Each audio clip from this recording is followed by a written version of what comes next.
బెండకాయలు ఫ్రై చేస్తున్నానండి. బెండకాయలు నేను ఫస్ట్ ఆవిరిలో ఉడికించాను. ఆవిరిలో ఉడికించడం వల్ల మనకి ఎక్కువ నూనె పోసే అవసరం ఉండదు, పొడి ఉంటాయి.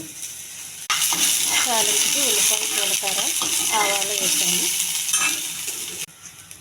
తాలింపు వేగిందండి, బెండకాయ వేసాను.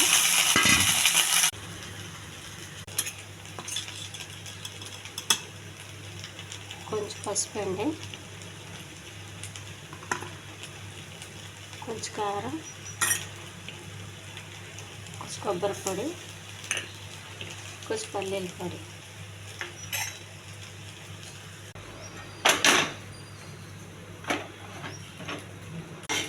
పొడి బెండకాయల తాలింపు రెడీ అయిపోయిందండి. ఎక్కువ నూనె కూడా వేయకుండా.